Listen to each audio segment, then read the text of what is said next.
الحمد لله وكفى وسلام على عباده الذين اصطفى أما بعد فأعوذ بالله من الشيطان الرجيم بسم الله الرحمن الرحيم ألا إن أولياء الله لا خوف عليهم ولا هم يحزنون الذين آمنوا وكانوا يتقون لهم البشرى في الحياة الدنيا وفي الآخرة لا تبديل لكلمات الله ذلك هو الفوز العظيم وقال النبي صلی اللہ علیہ وسلم من عادى لي وليا فقد آذنته بالحرب او كما قال علیہ الصلاۃ والسلام۔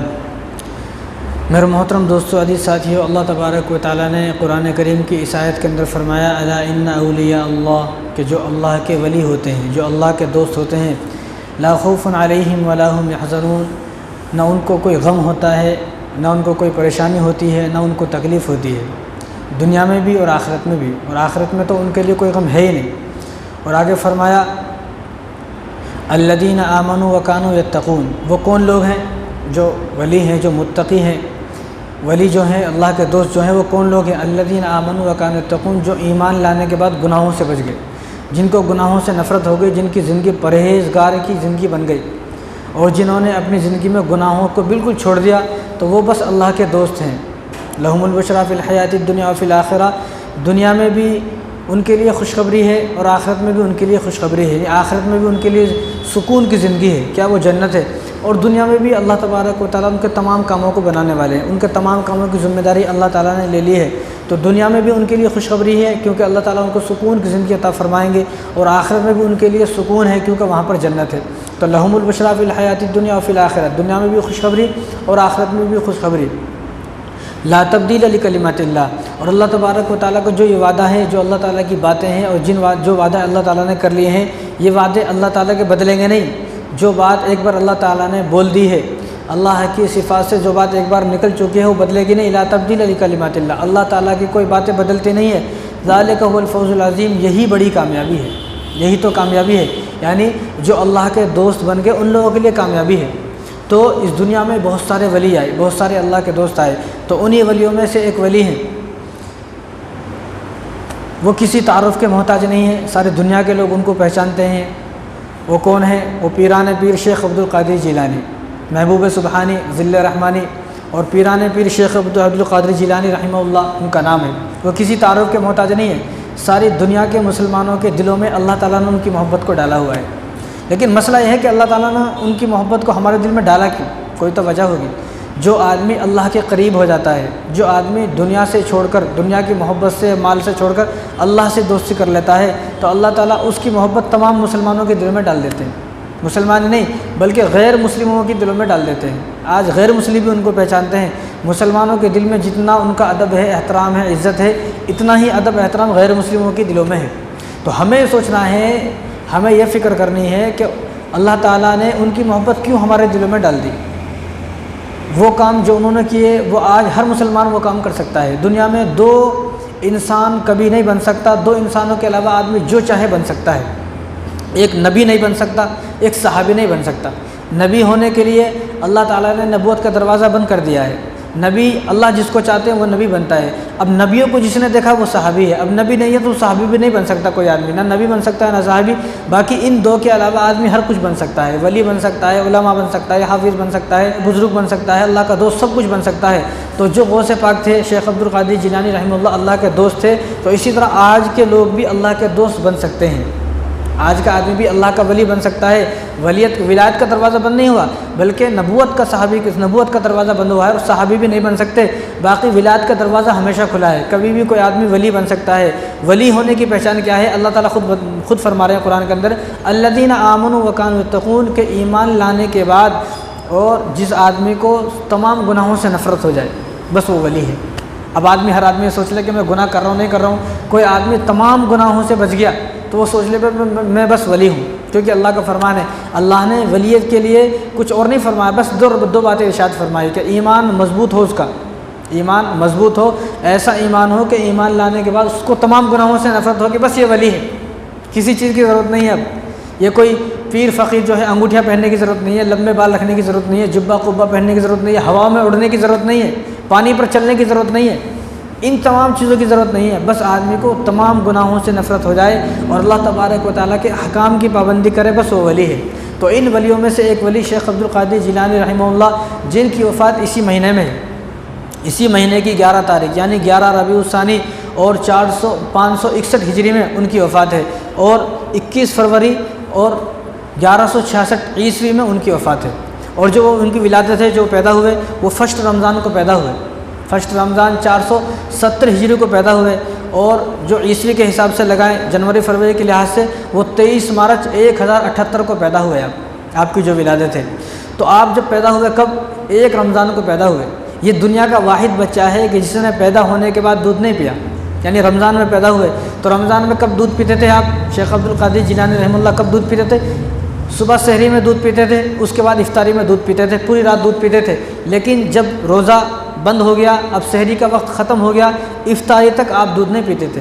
اور جس رمضان میں آپ پیدا ہوئے اس رمضان میں پورے جیلان گاؤں میں مشہور ہو گیا، کیونکہ آپ کا گاؤں کا نام جیلان ہے، اور یہ جیلان بغداد کا ایک شہر ہے، تو بغداد کے ایک شہر کا نام ہے گیلان۔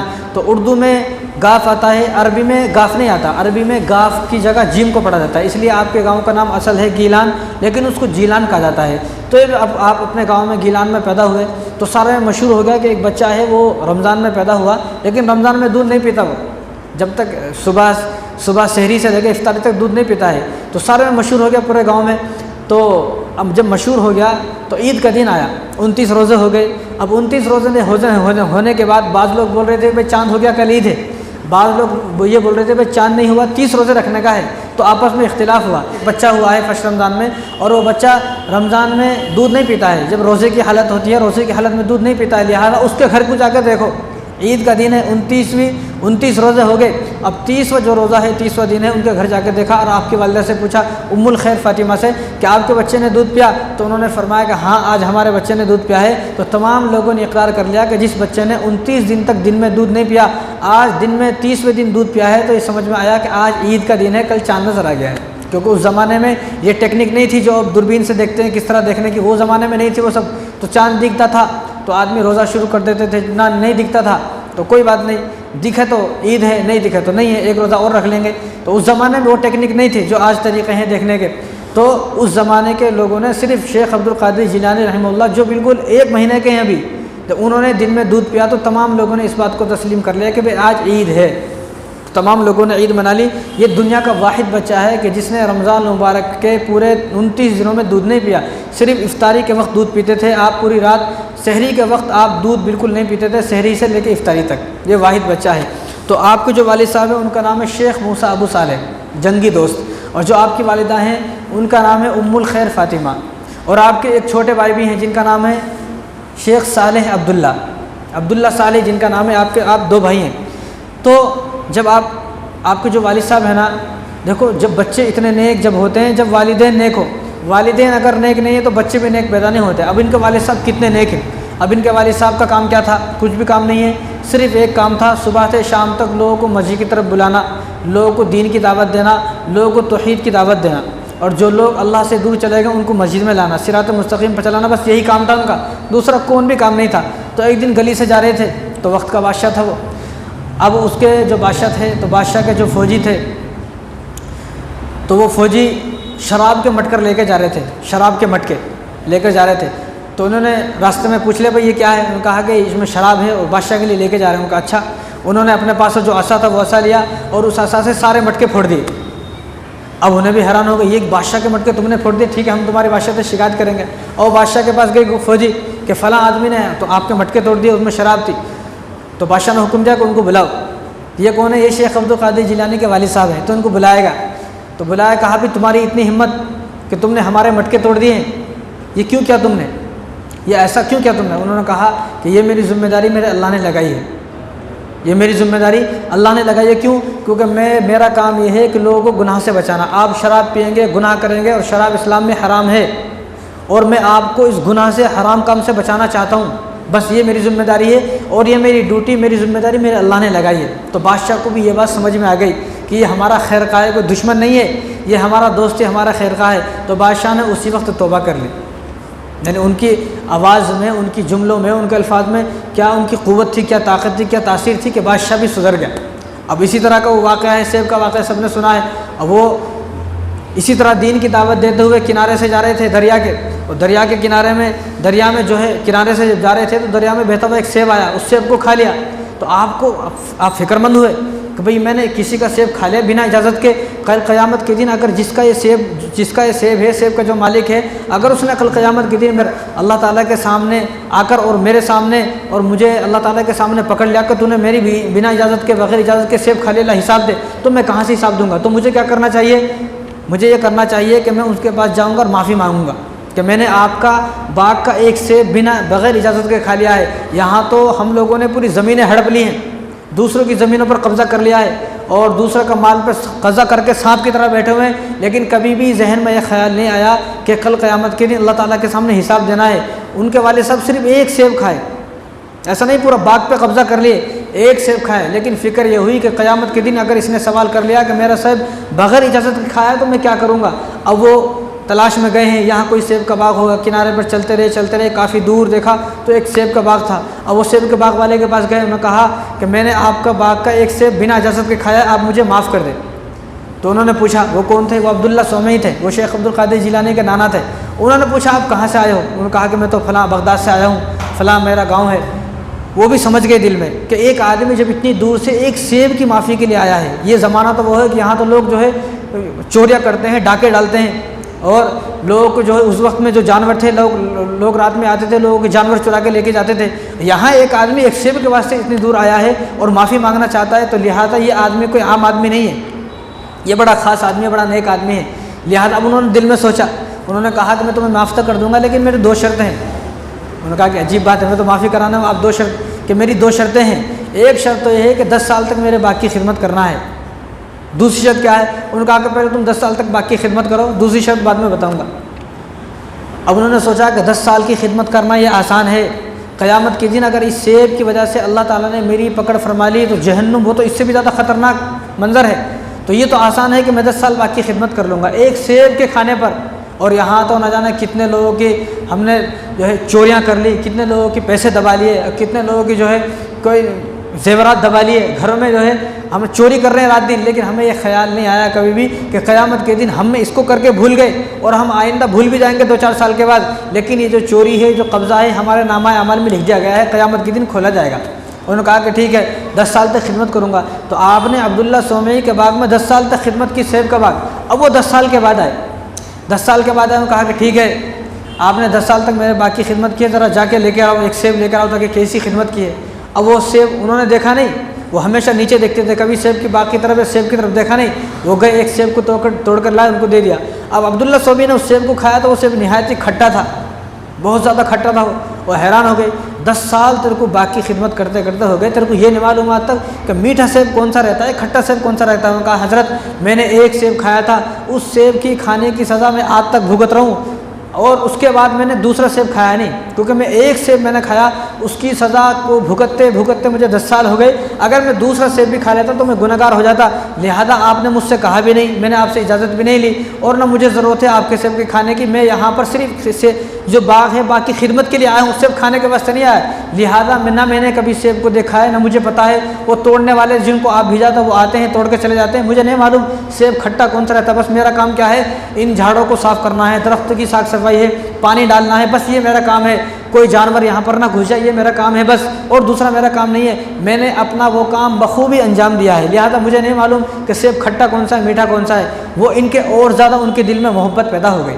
عبداللہ سومئی کے دل میں پہلے محبت تھی کہ ایک آدمی ایک سیب کے واسطے اتنی دور سے آیا ہے، اب اور زیادہ محبت پیدا ہو گئی۔ انہوں نے کہا کہ 10 سال ہو گئے حضرت، آپ اپنی دوسری شرط بھی بتا دیں تاکہ میں چلے جاؤں۔ انہوں نے کہا کہ میری دوسری شرط یہ ہے کہ میری ایک بیٹی ہے، اس سے شادی کرنا ہے۔ یہ عجیب بات ہے، شادی کرنا۔ انہوں نے کہا کہ میری بیٹی وہ ایسی نہیں ہے، بلکہ وہ لولی ہے، لنگڑی ہے، اندھی ہے، کانی ہے، سنتا نہیں ہے، اس کو زبان نہیں ہے، اس کی بول نہیں سکتی، کانوں سے سن نہیں سکتی، زبان سے بول نہیں سکتی، ہاتھ اس کے نہیں ہے، پیر بھی اس کے نہیں ہے، ایسی لڑکی سے شادی کرنا ہے۔ اب شیخ عبد القادر جیلانی کے والد صاحب اور حیران ہو گئے، یہ کیسا ظلم ہے اللہ، یہ کیسا ظلم ہے۔ لیکن انہوں نے کیا سوچا کہ وہ سیب اگر میں نے جو کھایا تھا، اگر اس کا حساب اللہ تعالیٰ لیں گے، اس سے کہیں آسان ہے، یہ وہ تو بڑا سخت ہے، وہ سیب کا اگر حساب دیا تو بڑا سخت ہے۔ اس لیے اگر دنیا میں اگر کسی نے کسی کی کوئی چیز دبائی ہو تو مرنے سے پہلے اس کو واپس کرے، کبھی میں نے آپ کی فلاں چیز، فلاں پیسے اور فلاں موقع پر ایسا حادثہ ہوا اور فلاں موقع پر آپ کے اتنے پیسے آ گئے، آپ کا میرا یہ معاملہ ہے، آپ اس معاملے کو یا تو مجھ سے لے لیں یا معاف کر دیں، مرنے سے پہلے ہی معافی مانگ لیں۔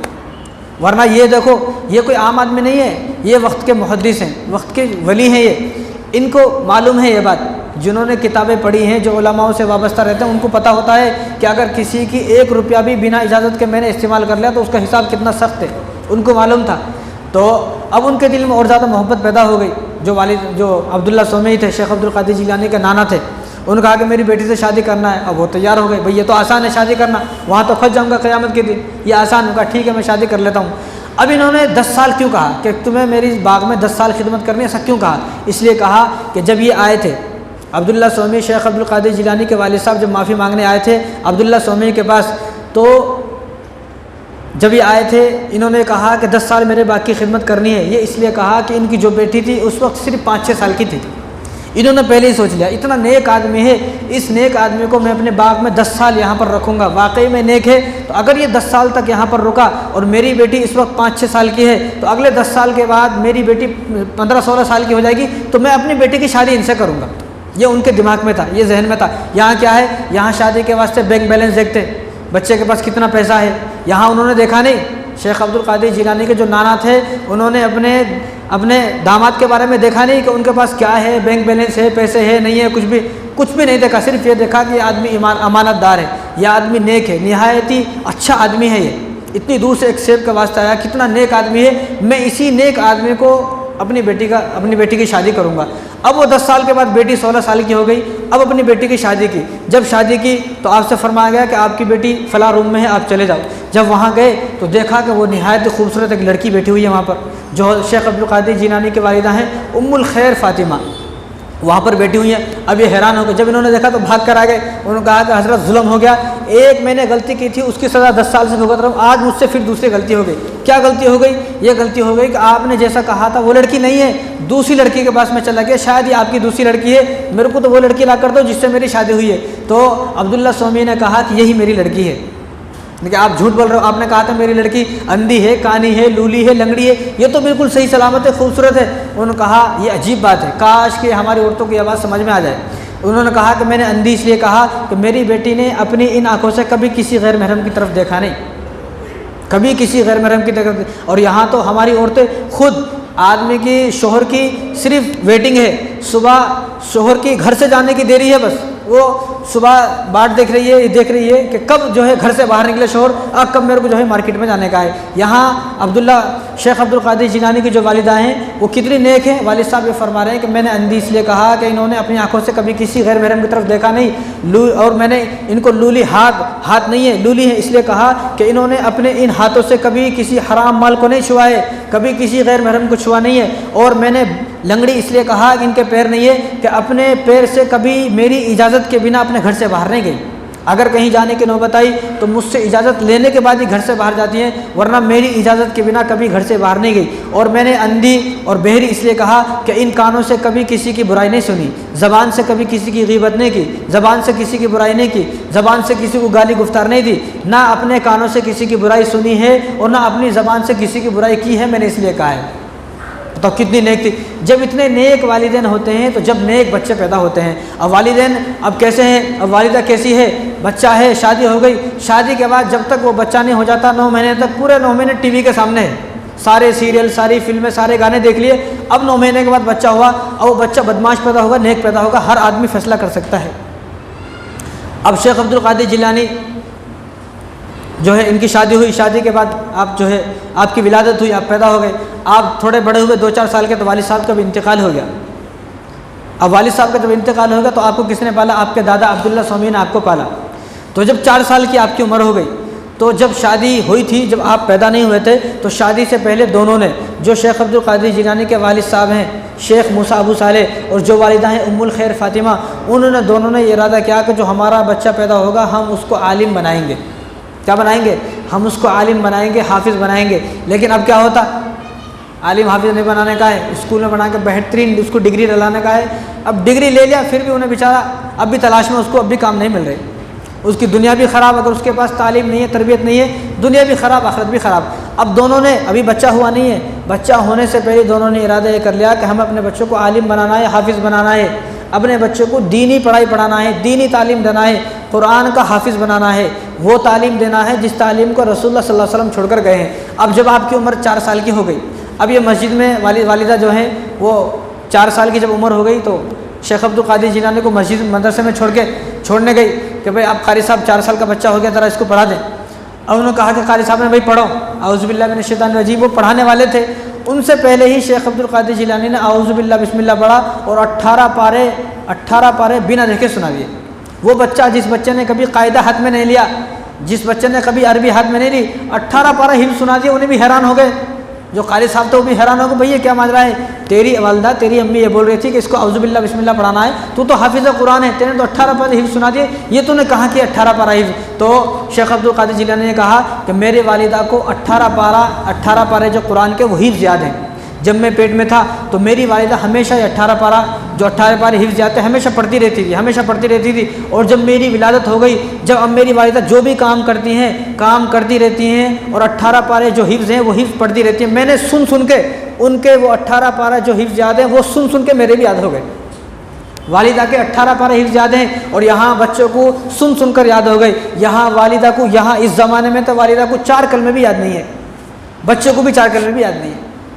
یہ حال ہے، جب والدہ ایسی نیک ہوتی ہے تو بچے بھی نیک۔ آج ہم لوگ پریشان ہیں، ہمارے بچے فرمانبردار کائی کو نہیں ہے، بات نہیں سنتا میرا بچہ، یہ وہ، بھائی وجہ یہی ہے، کوئی وجہ نہیں ہے، بس یہی وجہ ہے۔ کیوں؟ کیونکہ شیخ عبد القادر جیلانی کوئی ایلین نہیں تھے، کوئی آسمانوں میں کوئی فرشتے نہیں تھے، وہ بھی ہمارے جیسے انسان تھے، لیکن ان کی تربیت ان کی والدہ نے ایسی کی تو کہ بڑے ہو کر وہ اتنے نیک بنے۔ جب 18 پارے قاری صاحب کو سنا دیے تو قاری صاحب نے کہا بھائی تو ایسا کر، جہاں تو نے 18 پارے حفظ کہنے، باقی کے 12 پارے بھی وہیں حفظ کر لے، تو یہاں تو آنے کی ضرورت نہیں ہے۔ تو شیخ عبد القادر جیلانی کے جو والدہ تھی انہوں نے 12 پارے بھی حفظ یاد کرا دیے۔ جب آپ کی عمر 11 سال کی ہو گئی، آپ والدہ کے ساتھ ہی رہے، 11 سال کی ہو گئی تو والدہ سے کہا، جو وہاں سے حج کرنے جا رہے تھے لوگ، جیلان سے حج کرنے لوگ جا رہے تھے، تو اس زمانے میں حج کا بڑا شوق تھا، کیونکہ ان کو حج کے فضائل معلوم تھے۔ آج کل پیسہ ہے لیکن حج کرنے کا شوق نہیں ہے، پیسہ ہے عمرہ کرنے کا شوق نہیں ہے، پیسہ ہے سب کچھ کریں گے لیکن حج نہیں کروں گا میں۔ اس زمانے میں کہتا شوق تھا، اس زمانے میں تو پیدل جاتے تھے، اونٹوں پر جاتے تھے، گدھوں پر جاتے تھے، گھوڑے پر، خچر پر بیٹھ کے جاتے تھے حج کرنے، اور کئی مہینے کے سفر ہوتا تھا، کئی مہینے کا۔ اور جو آدمی گیا ہے معلوم نہیں نہ پلٹ کے بھی آئے گا بھی نہیں آئے گا، کیونکہ سمندروں سے ہو کر جاتے تھے، نہ جانے کب سمندروں میں طوفان آ جائے اور آدمی غرق ہو کے مر جائے۔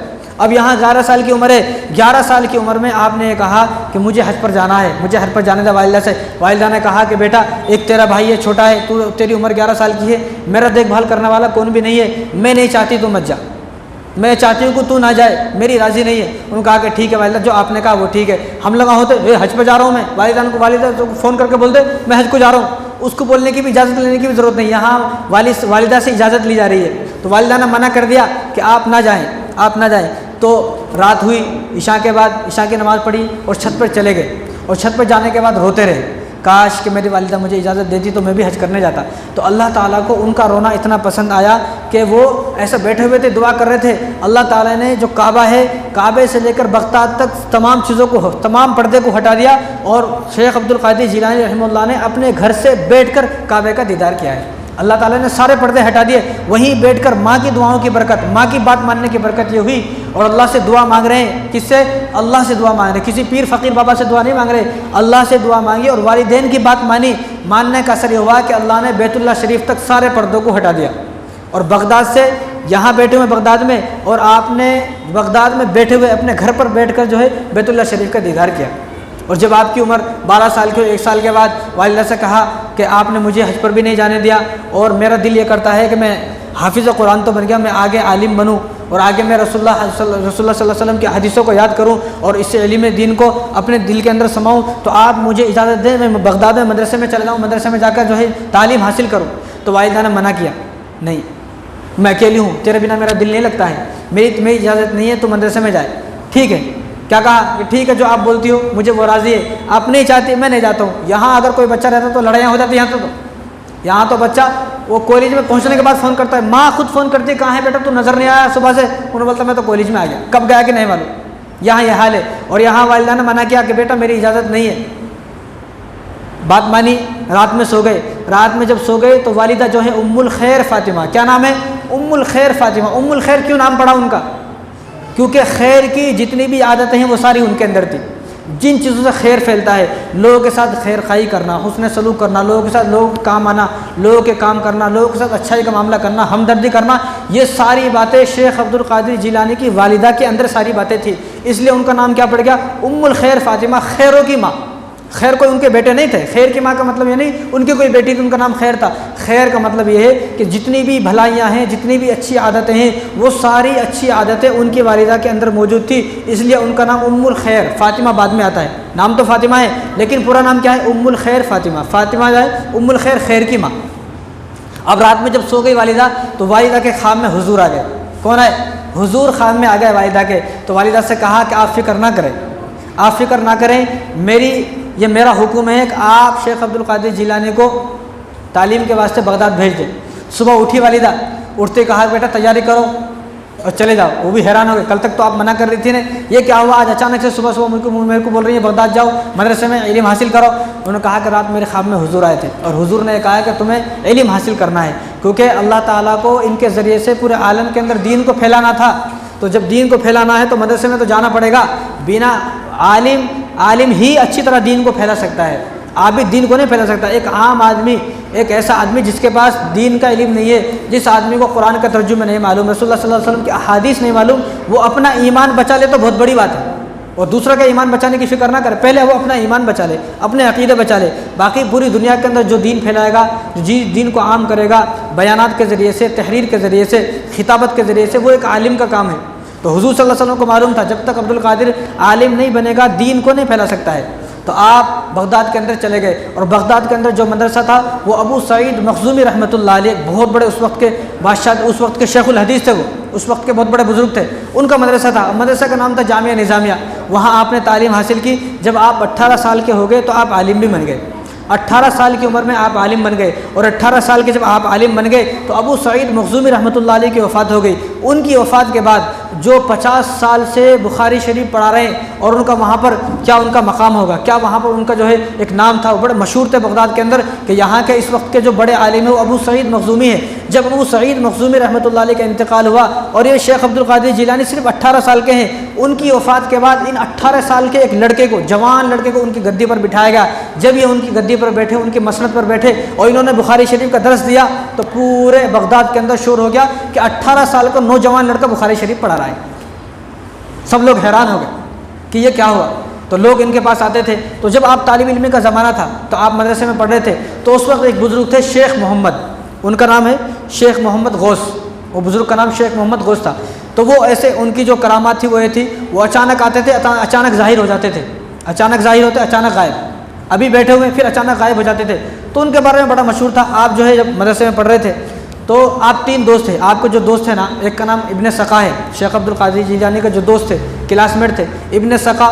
دوسرے کا نام عبداللہ سعید اور تیسرے آپ تھے. تو آپ تینوں دوست تھے.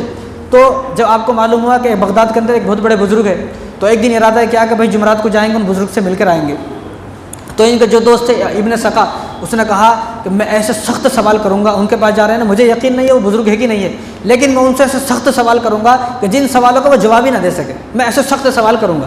جو دوسرے تھے ابو سعید عبداللہ، تو انہوں نے کہا تم کیا سوال کروں؟ کہا کہ میں بھی 2-4 سوال کر لوں گا. انہوں نے کہا میں بھی 2-4 سوال کر لوں گا. ابن سقا نے کہا کہ میں ایسے سخت سوال کروں گا کہ ان سوالوں کا جواب ہی نہ دے سکے.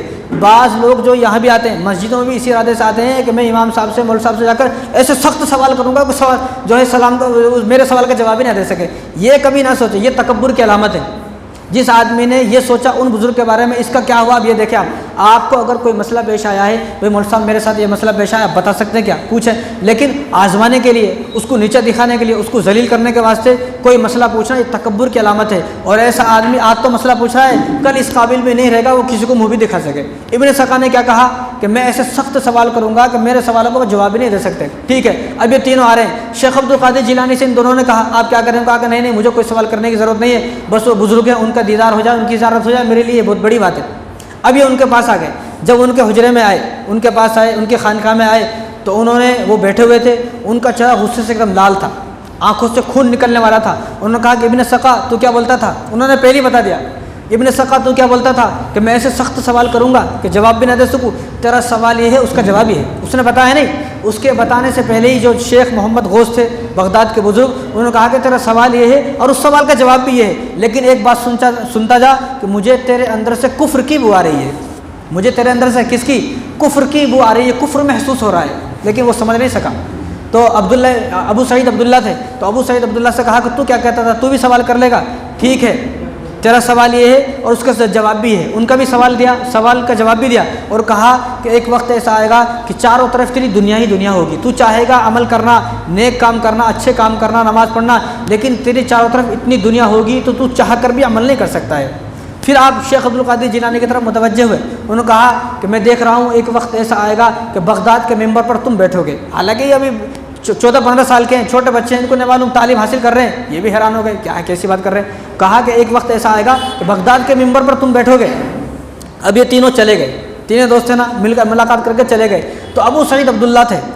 کافی وقت کے بعد ان کا یہ ارادہ ہوا کہ یار ان بزرگ نے ایسا کہا تھا، آج میں ذرا تلاش کر کے تو دیکھوں وہ میرے دوست کہاں ہیں دونوں، وہ میرے دوست کہاں ہیں. تو ابن سقا کا انجام کیا ہوا؟ ابن سقا کا انجام یہ ہوا، یہ اتنا بڑا عالم تھا کہ اس سے علم میں ان سے کوئی مقابلہ نہیں کر سکتا تھا. اتنے بڑے عالم تھے اس وقت کے، بغداد کے اتنے بڑے عالم تھے کہ کوئی ان سے مناظرے میں چیلنج کر دیا تو وہ جیت نہیں سکتا تھا. اتنا علم تھا ان کے پاس، علم کے سمندر تھے. تو جب روم کے بادشاہ کو معلوم ہوا کہ بغداد کے اندر کوئی ایسا آدمی ہے جو علم کا بادشاہ ہے، علم کا خزانہ ہے، تو انہوں نے اس روم کے بادشاہ جو عیسائی تھا، اس عیسائی بادشاہ نے ابن سقا کو اپنے پاس بلا لیا. انہوں نے کہا کہ تم اتنے بڑے علم والے ہو، ہمارا حکم یہ ہے، مشورہ یہ ہے کہ آپ ہمارے ساتھ رہیں. اب ہمارے ساتھ آپ کی گدی میری گدی کے پاس لگے گی. اب وہ وہاں بیٹھنے لگے، ان کے پاس رہنے لگے، اور رہتے رہتے ایک دن ایسا ہوا جو وہ عیسائی بادشاہ تھا روم کا، اس کی بیٹی پر ان کی نظر پڑ گئی. ابن سقا کی جب نظر پڑی تو کہا کہ میں آپ کی بیٹی سے شادی کرنا چاہتا ہوں. بادشاہ نے کہا کہ ٹھیک ہے میں شادی تو کرا دوں گا، لیکن تجھے عیسائی ہونا پڑے گا. یہ کون ہے؟ یہ شیخ عبد القادر جیلانی کا دوست ہے، ان کے ساتھ مدرسے میں پڑھا سو ہے، اور علم کا بادشاہ، علم کا خزانہ ہے. یہ اتنی بری چیز ہے، یہ اتنی بری چیز ہے کہ آدمی سب کچھ بھول جاتا ہے. کیسا آدمی تھا. لیکن ایک لڑکی کو دیکھ کر ہمارے نوجوانوں سے تو درخواست یہ ہے کہ یہاں سے ہٹیں، ذرا وہاں سے واپس آئیں، ذرا اپنے والدین پر نظر کریں، آپ کے گھر میں بہن ہے، بھائی ہیں، ان پہ نظر کریں. آپ چھوڑیں ان لڑکیوں کو، کچھ حاصل ہونے والا نہیں ہے. تو کیا کہا اس نے کہ میں بادشاہ سے کہا کہ میں آپ ہی لڑکی سے شادی کرنا چاہتا ہوں. تو بادشاہ نے کہا کہ شادی تو میں کرا دوں گا، لیکن تجھے عیسائی ہونا پڑے گا. اس نے کہا کہ ٹھیک ہے میں عیسائی ہونے کے لیے تیار ہوں. مرتد ہو گیا، کفر اختیار کر لیا. اب جو ابو سعید عبداللہ تھے وہ بھی بڑے علم والے تھے، لیکن ان کی ایک بات مشہور تھی، وہ بڑے امانت دار تھے. اتنے امانت دار تھے کہ اگر کسی سے ایک پیسہ بھی لیا ہے تو اس پیسے کو لکھ کے رکھتے تھے. تو اس وقت کے بادشاہ تھے، اس وقت میں مصر کے بادشاہ تھے کون؟ نور الدین زنگی رحمۃ اللہ علیہ. سلطان نور الدین زنگی رحمۃ اللہ اس وقت کے بادشاہ تھے. جب ان بادشاہ کو معلوم ہوا کہ ایک آدمی یہاں پر ایسے ہیں بڑے امانت دار ہیں اور ان کے پاس بڑے خزانے تھے، نور الدین جو زنگی تھے ان کے پاس تو بڑے خزانے تھے، سونے چاندی جواہرات تھے. انہوں نے کہا کہ مجھے ایسے ہی ایک آدمی کی تلاش ہے جو بالکل امانت دار ہو، جو امین ہو. تو ان کو بلایا گیا. انہوں نے کہا کہ تم امانت دار ہو، اس لیے میرے جتنے بھی خزانے ہیں ان خزانوں کی چابی تمہارے پاس ہے. اب وہ ابو سعید عبداللہ فرماتے ہیں کہ میں اس خزانے میں بیٹھا رہتا تھا، چاروں طرف میرے خزانے تھے. میں چاہتا تھا لوگوں کو بیان کر کے دین کی بات بتاتا ہوں، میں چاہتا تھا کہ لوگوں کو قرآن پڑھ کر سناؤں، لوگوں کو نماز پڑھاؤں، لوگوں کو دین کی بات بتاؤں، بیان کروں، کوئی اچھی بات بتاؤں، لیکن اس خزانے سے باہر نکلوں تو بتاؤں نا. ان بزرگوں نے کیا کہا تھا کہ ایک وقت ایسا آئے گا کہ چاروں طرف تیرے خزانے ہی خزانہ ہوگا، دنیا ہی دنیا ہوگی، لیکن دین پر عمل کرنا چاہے گا تو نہیں کر سکتا. ابو سعید عبداللہ فرماتے ہیں کہ میں وقت پر جماعت کے ساتھ نماز بھی نہیں پڑھ سکتا تھا، میرے چاروں طرف اتنا خزانہ تھا. اب تیسری بات کیا ہے؟ شیخ عبد القادر جیلانی سے انہوں نے کہا کہ ایک وقت ایسا آئے گا بغداد کے ممبر پہ بیٹھو گے. جب ابو سعید مخزومی رحمۃ اللہ علیہ کی وفات ہو گئی تو لوگوں نے دیکھا 18 سال کی عمر میں شیخ عبد القادر جیلانی رحمۃ اللہ علیہ ان کی مسند پر، ان کے گدے پر بیٹھ کر 18 سال کی عمر میں شیخ الحدیث بن گئے اور 18 سال کی عمر میں بخاری شریف پڑھا رہے ہیں. کوئی شیخ عبد القادر جیلانی ایسے نہیں تھے کوئی جیسے یہ بابا پھر رہے ہیں، یہ آج کل گلیوں میں بابا پھرتے، وہ مور کے پنکھ لے لیے اور اود بتی لے لی، اود مار رہے ہیں. لوگ سوچتے یہ ولی ہے. یہ کیسا ولی ہے بھائی؟ چرس گانجا مارنے والا ولی کیسا ہو سکتا ہے؟ درگاہوں پر بیٹھ کر، قبرستانوں میں بیٹھے چرس گانجا مار رہے ہیں. ایک وقت کی نماز میں پڑھنے والا آدمی کبھی ولی نہیں ہو سکتا. یہ آپ ذہن میں بٹھا لیں. شیخ عبد القادر جیلانی مولانا تھے، حافظ تھے، مفتی صاحب تھے، شیخ الحدیث تھے، بخاری شریف پڑھاتے تھے، آپ کو مدرسہ تھا، مدرسے میں درس دیتے تھے. آپ اللہ کو راضی کیا، آپ نے چھچورے کام نہیں کیے. جو آج چھچورے کام کر رہے ہیں، اب ہمارے دروازے پہ کوئی آ جاتا ہے، وہ دھوپ بتی لے کے پھر مارتا، وہ دھواں اٹھتا ہے، ستا ہو رہی ولی آ گیا، ولی آ گیا۔ یہ کیسا ولی ہے بھائی؟ جو ولی ہوتا ہے نا، الذین آمنوا وکانوا یتقون، اللہ تعالیٰ ولی کی تعریف فرما رہے ہیں۔ کوئی اگر آدمی کوئی انسان ولی کی تعریف فرمائے تو سمجھ میں آتا ہے، لیکن اللہ تعالیٰ ولی کی تعریف فرما رہے ہیں الذین آمنوا وکانوا یتقون، کہ ولی وہ ہے کہ ایمان لانے کے بعد جس کو تمام گناہوں سے نفرت ہو گئی، یہ ولی ہے۔ کیا ان کو گناہوں سے نفرت ہو گئی؟ ایک وقت کی جو آدمی نماز پڑھنے کو تیار نہیں ہے، بے نمازی سے تو آپ کو سخت نفرت تھی، بے نمازی سے تو آپ بات تک نہیں کرتے تھے، اور بے نمازی کا آپ جنازہ نہیں پڑھاتے تھے۔ اگر آپ کو معلوم ہو گیا کہ کسی بے نمازی کا آپ کے یہاں جنازہ آیا ہے تو آپ اس کا جنازہ نہیں پڑھاتے تھے۔ شیخ عبد القادر جیلانی جو کوئی جنازہ آیا تو پوچھتے تھے بھئی یہ نماز کا پابند تھا یا نہیں تھا، تو معلوم ہوتا کہ بھئی آدمی نماز کا پابند نہیں تھا، تو فرماتے تھے کہ تم اس کی نماز جنازہ پڑھ لو، میں اس کی نماز جنازہ نہیں پڑھوں گا کیونکہ انہیں بے نمازی تھا۔ لیکن آج کل ہمارے معاشرے میں کیا ہے؟ ہمارے معاشرے میں یہ ہے کہ دعوت کریں گے، بس ہم غوث پاک کو صرف دعوت سے پہچانتے، 11ویں کی دعوت کریں گے، ہمارا اور غوث پاک کا اتنا تعلق ہے، بس اس سے زیادہ ہمارا کوئی تعلق نہیں ہے، بس اتنا تعلق ہے کہ اس کے بعد بھول گئے، پورے سال غوث پاک کو یاد نہیں کرتے، ان کی تعلیمات کیا ہیں، ان کے ارشادات کیا ہیں، ان کے نظر و افکارات کیا تھے، وہ کیا بتانا چاہتے تھے، انہوں نے اپنی کتابوں میں کیا لکھا، انہوں نے 2 کتابیں لکھی اتنی موٹی موٹی، ان کتابوں میں کیا لکھا ہوا ہے، اس بات سے ہمیں کوئی مطلب نہیں ہے۔ بس ربیع الثانی کا مہینہ آئے گا، ہم 11ویں کی دعوت کر لیں گے، بس اب ہمارا یہی تعلق ہے غوث پاک سے، اس سے آگے ہمارا کوئی تعلق نہیں ہے، اور نہ اس سے آگے ہمیں کوئی بات بتانے کی ضرورت ہے۔ اب اس سے آگے بڑھ کر کوئی بات بتاتے ہیں لوگ ناراض ہو جاتے ہیں۔ بے نمازی سے آپ کو سخت نفرت تھی، بے نمازی کا آپ نماز جنازہ نہیں پڑھاتے تھے۔ غنیۃ الطالبین، فتوح الغیب، 2 کتابیں ہیں انہوں نے جو اپنے ہاتھوں سے لکھی ہیں، اتنی موٹی موٹی کتابیں، 700 صفحات کی، آپ اس کتاب کو پڑھ کر دیکھیں، صاف انہوں نے لکھا ہوا ہے کہ کبھی بھی پوری زندگی میں شیخ عبد القادر جیلانی نے بے نمازی کی نماز جنازہ نہیں پڑھائی۔ اور یہاں ہماری سوچ کیا ہے؟ دعوت کریں گے بھائی، بس دعوت کر دیے، بس ہمارا اتنا تعلق ہے، اب جنت کا ٹکٹ میرے کو مل گیا، جنت کی چابی میرے ہاتھ میں، کل اس 11ویں کی دعوت کرانا، رات کے رات جنت کی چابی میرے ہاتھ میں آ گئی۔ اور دعوت کس کی ہو رہی ہے؟ یہ دعوت کیوں مشہور ہوئی؟ غوث پاک جو تھے شیخ عبد القادر جیلانی، وہ ان کے یہاں لنگر چلتا تھا۔ کس کے لیے لنگر چلتا تھا؟ جس کا دل کرے آئے کھائے جائے، جس کا بھی دل کرے، غریب ہو، امیر ہو، فقیر ہو، لولا ہو، لنگڑا ہو، کوئی بھی ہو، آئے کھا کے جائے، آئے کھا کے جائے، یہ ان کا طریقہ تھا، یہ ان کا پوری زندگی کا ہے، پوری زندگی کا ان کا جو اصول تھا یہ کہ پوری زندگی وہ لنگر چلتا تھا، کھانے کھاتے۔ یہاں پر دعوت اگر ہو رہی ہے، اگر غوث پاک کے نام پر دعوت ہو رہی ہے، چلو ٹھیک ہے دعوت کر رہے ہیں، اچھی بات ہے، لیکن اس دعوت میں آ رہا کون؟ میرے رشتہ دار، میرے دوست، بس۔ اب یہ بستی میں دعوت ہے، اسی بستی میں گھر کے بازو ایک غریب رہتا ہے، غریب کو نہیں پوچھتا ہے، ایسی دعوت کی اللہ کو کوئی ضرورت نہیں ہے، نہ غوث پاک کو ضرورت ہے۔ غوث پاک جو کھانا کھلانے کا، انہوں نے فرمایا کہ جتنی بھی حدیثیں ہیں، جتنے بھی رسول اللہ صلی اللہ علیہ وسلم کے اقوال ہیں، اور ان تمام اقوال کو میں نے پڑھا، حدیث کو میں نے پڑھا، اور جو چیزیں وہ ہیں جن سے اللہ راضی ہو سکتے ہیں، ان تمام چیزوں کو میں نے پڑھا، تو میں اس یہاں پر پہنچا، میں نے یہ فیصلہ کیا، اس لیے فیصلے پر پہنچا کہ سب سے زیادہ جس عمل سے اللہ راضی ہوتے ہیں وہ عمل کیا ہے؟ غریبوں کو کھانا کھلانا، لوگوں کو کھانا کھلانا، اس سے اللہ تعالیٰ سب سے جلدی راضی ہوتے ہیں۔ لیکن یہاں دعوت تو ہو رہی ہے، کھانا بھی کھلا رہے ہیں، لیکن کس کو کھانا کھلا رہے ہیں؟ بس میرا دوست، میرے رشتہ دار، دوسرا کون بھی نہیں آئے گا بھائی۔ ایسے دعوت کی غوث پاک کو کوئی بھی ضرورت نہیں ہے۔ کبھی کسی نے دعوت کی، کبھی کسی مدرسے کے بچوں کو بلائے، کبھی آپ نے تلاش کیا کہ اس ایک آدمی، چھوڑو کیا بات بتائیں گے، ایک آدمی تو یہاں پر بھگونا لے کے آئے دن، میں 11ویں کی دعوت کر رہا ہوں، میں غریبوں کو کھلانا چاہتا ہوں، غریب بچے کہاں ہیں؟ اب 2-4 بچوں کو یہاں پر بلایا، کھلایا، تو اس کو اٹھا کر دیکھا تو میٹھے چاول تھے۔ یہ میٹھے چاول غریبوں کے واسطے اور تیرے رشتہ داروں کے واسطے مٹن چکن ہے کیا؟ یہ کیسا انصاف ہے؟ یہ کون سا انصاف ہے بھائی؟ اگر آپ دعوت کر رہے ہو، آپ دعوت میں سب سے پہلے غریبوں کو بلائیں گے تو آپ کی دعوت قبول ہوگی۔ یہ ایصالی ثواب کی دعوت ہے، غوث پاک کی ایصال ثواب کے لیے جو دعوت کی جاتی ہے اس میں صرف غریب آئیں گے، غریبوں کا حق ہے، آپ کے رشتہ داروں کا کوئی حق نہیں ہے۔ اگر آپ کی بستی میں 50 گھر ہیں، ان 50 گھروں میں 20 گھر مالدار ہیں، ان مالداروں کو آپ نے اپنی دعوت میں بلا لیا، اور 30 گھر غریب ہیں اور ان کو نہیں بلایا، تو آپ کی دعوت خدا کی قسم قبول نہیں ہوگی۔ آپ سب سے پہلے اپنی دعوت میں مدرسے کے بچوں کو بلائیں، غریبوں کو بلائیں، پھر رشتہ داروں کو بلائیں، پھر دوستوں کو بلائیں۔ لاکھوں روپے دعوت پہ لگا دیا، لیکن کسی غریب کو 10 روپے دینے کی جو ہے توفیق نہیں ہو رہی۔ ایسی دعوت کی کوئی ضرورت نہیں ہے۔ اور بے نمازی سے آپ کو سخت نفرت تھی، کتنی نفرت، میں نے پہلے بھی وہ بات بتائی ہے، آج پھر بتاتا ہوں وہ بات کہ آپ نے فرمایا کہ پوری دنیا میں ایک گھر ایسا ہے جو خنزیر سے بھی بدترین گھر ہے، خنزیر سے بدترین، یعنی خنزیر کیسا جانور ہے، اس جانور کے قریب سے بھی گزرنے کو دل نہیں کرتا ہے۔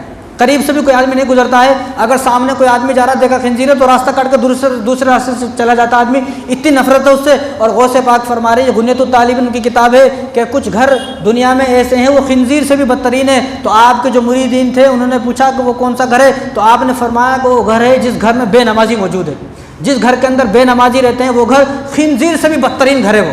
یہ میری بات نہیں ہے، خدا کی قسم میری بات نہیں ہے، یہ غوث پاک کی بات ہے۔ تو جو لوگ صرف اتنا، ہم لوگوں نے کیا سوچا بس میرا اتنا تعلق ہے، میں 11ویں کا مہینہ آئے گا میں اس میں دعوت کر لوں گا، بس میرا یہ تعلق ہے، اس سے آگے میرا کوئی تعلق نہیں ہے، اور غوث پاک میرے کو سفارش کر کے جنت میں لے کے جائیں گے۔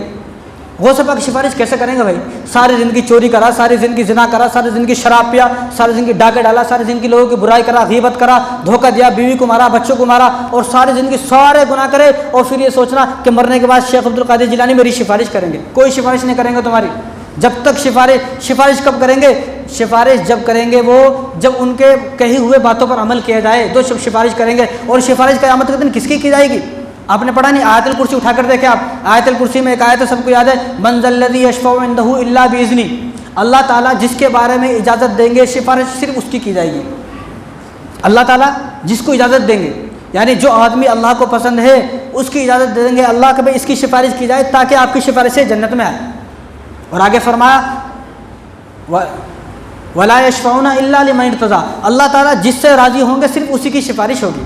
کیا تم نے اللہ کو راضی کر لیا؟ بے نمازی سے اللہ کو کیسے راضی کر سکتا ہے؟ بے نمازی پوری زندگی میں اللہ کو راضی نہیں کر سکتا ہے۔ تو پہلے غوث پاک کو راضی کرے، تو لہٰذا یہ سوچنا کہ میں جو ہے بس دعوت کر دیا اور میں جنتی ہو گیا، میں جنت میں چلا گیا، ایسا نہیں ہے، خدا کی قسم یہ ہماری بھول ہے۔ تو غوث پاک سفارش کب کریں گے؟ سفارش جب کریں گے جب ہم پہلے ان کے کہی ہوئے باتوں پر عمل کریں گے، پہلے اپنا آپ کو اس لائق بنائیں کہ میری سفارش غوث پاک کر سکتے ہیں۔ کیا میں اس لائق ہوں؟ اگر میں اس لائق ہوں تو بہت اچھی بات ہے، بہت اچھی بات ہے۔ رسول اللہ صلی اللہ علیہ وسلم کی بیٹی کون ہے؟ حضرت فاطمہ ہے، یہ بخاری کی روایت ہے۔ تو حضور صلی اللہ علیہ وسلم کی جب وفات ہونے والی تھی، اپنی وفات سے پہلے رسول اللہ صلی اللہ علیہ وسلم نے حضرت فاطمہ سے کہا، کس سے؟ فاطمہ سے کہا کہ تم یہ نہ سوچنا کہ نبی کی بیٹی ہو اور تم نبی کی بیٹی ہونے کی وجہ سے تمہارے کو جنت مل جائے گی، یہ کبھی نہ سوچنا، بلکہ تم اپنے اعمالوں کے وجہ سے، اپنے اعمالوں کے ذریعے سے اللہ تعالیٰ کو راضی کرو تاکہ تمہاری اللہ تبارک و تعالیٰ بخشش فرمائے۔ یہ نہیں سوچنا کہ میری بیٹی ہو، نبی اپنی بیٹی کو کیا فرما رہے کہ میری بیٹی ہونے کی بنا پر تم یہ نہ سوچنا جنت میں چلی جاؤ گی۔ اسی طرح مسند احمد کی روایت ہے، حضرت انس رضی اللہ تعالیٰ عنہ حضور صلی اللہ علیہ وسلم سے پوچھا، رسول اللہ کون سی ایسے کام ہے کہ جن کاموں سے آپ کی شفاعت ہمیں نصیب ہو جائے؟ وہ کام کون سے ہیں جن سے آپ کی شفاعت نصیب ہو جائے کہ مرنے کے بعد اب آپ ہماری سفارش کریں کہ ہم جنت میں چلے جائیں؟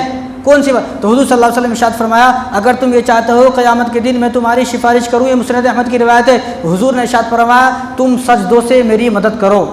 سجدوں سے کیا مطلب؟ تم زیادہ سے زیادہ نماز پڑھو اگر تمہیں قیامت کے دن میری سفارش چاہیے۔ یہاں تو نبی سے بڑا کسی کا درجہ نہیں ہے، نبی اپنی بیٹی کو فرما رہے ہیں کہ تم میری بیٹی ہونے کی وجہ سے جنت میں نہیں جاؤ گی، تم اپنے اعمال کی وجہ سے جنت میں جاؤ گی۔ تو نبی سے بڑے تو نہیں ہے نا شیخ عبد القادر جیلانی، ان سے تو چھوٹے ہی ہے نا، ان سے تو چھوٹے ہیں، تو پھر تو آپ نے ایک ایسا سوچ لیا کہ بس میں ایک دعوت کروں گا اور جنت میں چلے جاؤں گا، بلکہ پہلے اللہ تعالیٰ کو راضی کریں اور پہلے ان اعمالوں پر راضی کریں۔ بے نمازی سے سخت نفرت تھی آپ کو، آپ سے کسی نے پوچھا، غنیۃ الطالبین ان کی کتاب ہے، میں نے پہلے بھی بارہا یہ بات بتائی ہے، غنیۃ الطالبین صفحہ نمبر 526، انہوں نے لکھا ہوا ہے، غوث پاک نے شیخ عبد القادر جیلانی نے صفحہ نمبر 526 پہ لکھا ہوا ہے کہ ان سے کسی نے پوچھا کہ بے نمازی کے بارے میں آپ کیا کہنا چاہتے ہیں؟ تو آپ نے فرمایا کہ بے نمازی کے بارے میں میرے 3 فتوے ہیں، وہ سن لے لوگ جو یہ سوچ رہے ہیں کہ میں صرف ایک دعوت سے بچ جاؤں گا، بچ نہیں سکتے ہو آپ۔ تو کیا فرمایا کہ بے نمازی کے بارے میں میرے 3 فتوے ہیں۔ 3 فتوے کیا؟ پہلا فتویٰ ہے کہ بے نمازی جو آدمی 3 ٹائم کی نماز چھوڑ دے اور چوتھے ٹائم کی نماز نہیں پڑھتا ہے، 3 ٹائم اس کو جو ہے مہلت دی جائے گی، چوتھے ٹائم اس کو سمجھایا جائے گا، اگر وہ سمجھتا ہے چوتھے ٹائم ٹھیک ہے، اگر وہ چوتھے ٹائم کی بھی نماز چھوڑ دیتا ہے جان بوجھ کر تو اس کی گردن اڑا دی جائے۔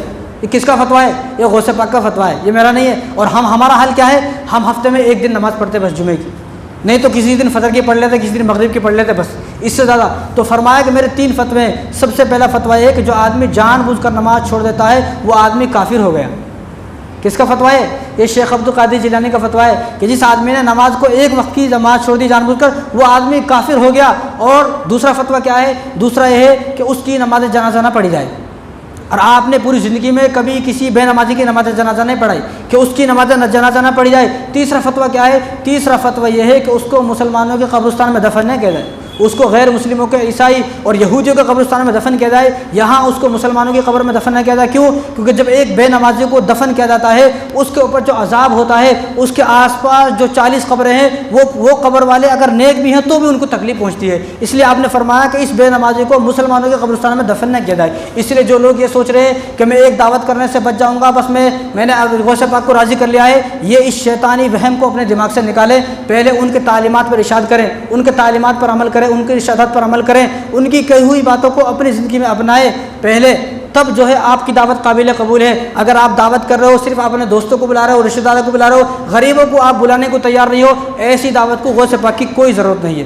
تو آپ اگر دعوت جو کر رہے ہو 11ویں کی جو دعوت ہے، اس دعوت میں ایصال ثواب کی دعوت ہے، پہلے غریبوں کو بلائیں، کسی مدرسے کے بچوں کو بلائیں، کسی مالدار کو بلانے کی ضرورت نہیں ہے۔ یہ ایصال ثواب کی دعوت غریبوں کے واسطے ہوتی ہے۔ اب ہمارے گھر میں کسی گھر میں کوئی انتقال ہوا اور انتقال کی موت کی طرف سے وہ جو انتقال ہو گیا ان کی طرف سے اگر کسی کی دعوت کی جا رہی ہے ان کی طرف سے، تو وہ غریبوں کی دعوت ہے۔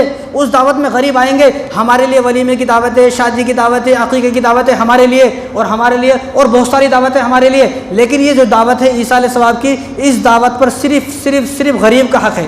وہ بھی ہم لوگ حق کھا گئے، وہ حق بھی ہم لوگ کھا گئے، کیا اللہ تعالیٰ کو ہم منہ دکھائیں گے؟ تو دعوت یہ نہ سوچے، پہلے نمازی بنیں، پہلے اللہ کو راضی کریں۔ اللہ اگر راضی ہوں گے تو غوث پاک بھی راضی ہو جائیں گے۔ ایک طرف اللہ کو ناراض کر دیا اور یہ سوچ رہے بس میں غوث پاک کو راضی کرتا جاؤں، ایسا نہیں ہوگا۔